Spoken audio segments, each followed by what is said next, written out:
৩,১৯,০০০ টাকা ব্যয়ে রাস্তার কাজের শুভ সূচনা হলো মাথাভাঙাতে। বৃহস্পতিবার মাথাভাঙা ১ নম্বর ব্লকের পচাগড় গ্রাম পঞ্চায়েতের ফকিরের কুটি গ্রামে এই ঢালাই রাস্তার কাজের শুভ সূচনা হয়। জানা গিয়েছে, গ্রাম পঞ্চায়েতের উদ্যোগে ৮৫ মিটার এই ঢালাই রাস্তাটি হবে। এদিন রাস্তার কাজের শুভ উদ্বোধন করেন পচাগড় গ্রাম পঞ্চায়েতের প্রধান কুন্তি বর্মন। সাথে উপস্থিত ছিলেন এলাকার পঞ্চায়েত সদস্য বিক্রম দত্ত সহ আরও অন্যরা। গ্রামবাসীরা জানান, দীর্ঘদিন থেকে ওই রাস্তা বেহাল অবস্থায় ছিল। অল্পতেই রাস্তায় জল জমে থাকতো, ফলে যাতায়াতের সমস্যা হতো।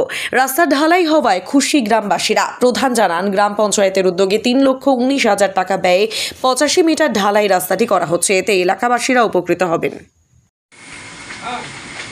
এটা আমাদের রাস্তা ৮৫ মিটারের রাস্তা, তো আমাদের 50 ফিনান্স থেকে হচ্ছে। তো লোকনাথ মন্দির থেকে তারপর রঞ্জন সরকারের বাড়ি, তো আমাদের 50 ফিনান্স থেকে যে আমাদের রাজ্য সরকারের উন্নয়নমূলক কাজ, সেই রাস্তার আজকে আমরা উদ্বোধন করলাম। ৮৫ মিটারের রাস্তা প্রায় এটা ৩,১৯,০০০। আজকে থেকে কাজ শুরু, আমরা উদ্বোধন করলাম, আজকে থেকে কাজ শুরু। এই কিছুদিন ধরে এই রাস্তাটা বেহাল অবস্থায় ছিল, তো সাধারণ মানুষের চলাফেরা করতে অনেকটাই অসুবিধা হতো। তো যেহেতু মানুষের অসুবিধা, সেই দিকে তাকায় আমরা ভাবলাম যে না, এই রাস্তাটা আগে আমরা উদ্বোধন করে দেই, সাধারণ মানুষের সুবিধা হবে। তাহলে সাধারণ মানুষের রাস্তা, একটা সাধারণ মানুষের রাস্তা হলে অনেকটাই সুবিধা হয়।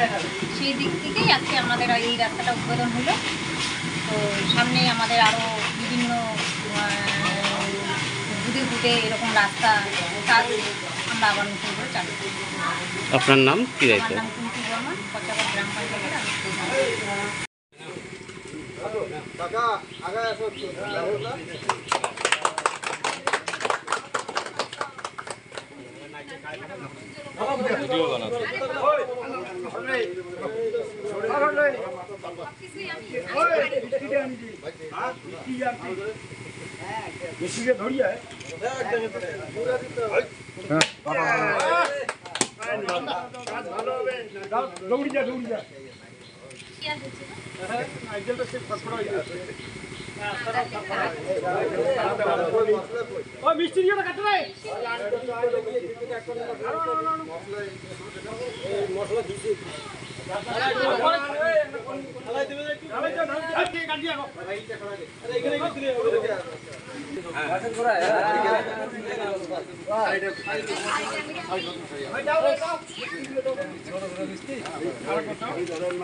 অনেক